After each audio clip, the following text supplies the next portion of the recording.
La gifle du Mali, elle va à la pensée libérale interventionniste, teigneuse et belliqueuse de la France, celle qui ne drague que le dictateur africain et son potentiel militaire.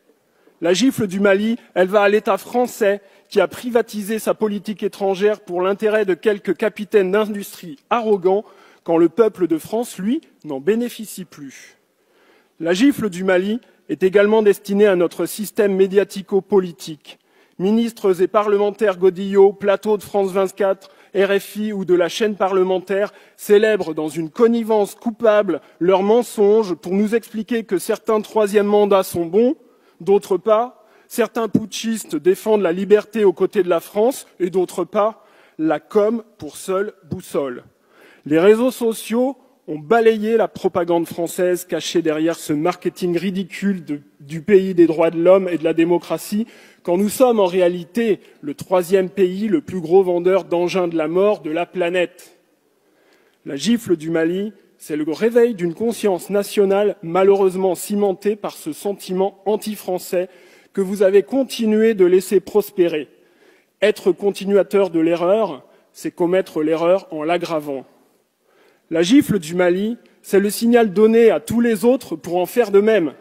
Tchad, Niger, Burkina, Mauritanie, Sénégal, Cameroun, Côte d'Ivoire, Gabon, Congo viendront à leur tour. Mais pourra-t-on leur donner tort? Notre mauvaise malice en Afrique a une histoire coloniale. Notre mauvaise malice en Afrique a une histoire prédatrice et aussi clientéliste. Un seul exemple.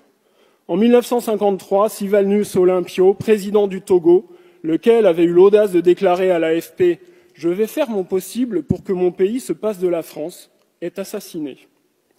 Et depuis, la France exerce une pression violente, ultra-violente et constante sur le Togo, toujours dans le camp du dictateur, toujours avec l'oppresseur, toujours contre le peuple togolais. Rien d'étonnant à cela.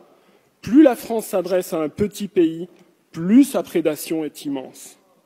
La gifle du Mali, c'est aussi la seule réponse possible d'un pays digne face à la tragique erreur française du 3 janvier 2021. Cette frappe aérienne conduite par l'armée française qui a tué 19 civils réunis pour un mariage à Bounti. Ce sont les enquêteurs de la MINUSMA et de la police scientifique des Nations Unies, après de minutieuses investigations, qui affirment cela. C'est pas moi. Monsieur le Premier ministre, comment caractériseriez-vous une puissance étrangère qui vient abattre sur notre territoire 19 civils français par erreur? Rien ne sera plus jamais possible avec le Mali et au Sahel sans excuse officielle de la France ni réparation sur ce sujet, même si nous y avons commis l'irréparable. À l'heure où le bruit des bottes gronde du côté de la Russie, comment penser les défis de demain sans l'Afrique depuis ce petit pays qu'est devenu la France? Monsieur le Premier ministre, je veux vous dire que les citoyens de tous ces pays d'Afrique ou des diasporas qui sont en France, bien qu'ils aiment la France, voient en elle la grenouille qui se veut faire aussi grosse que le bœuf. Et je m'interroge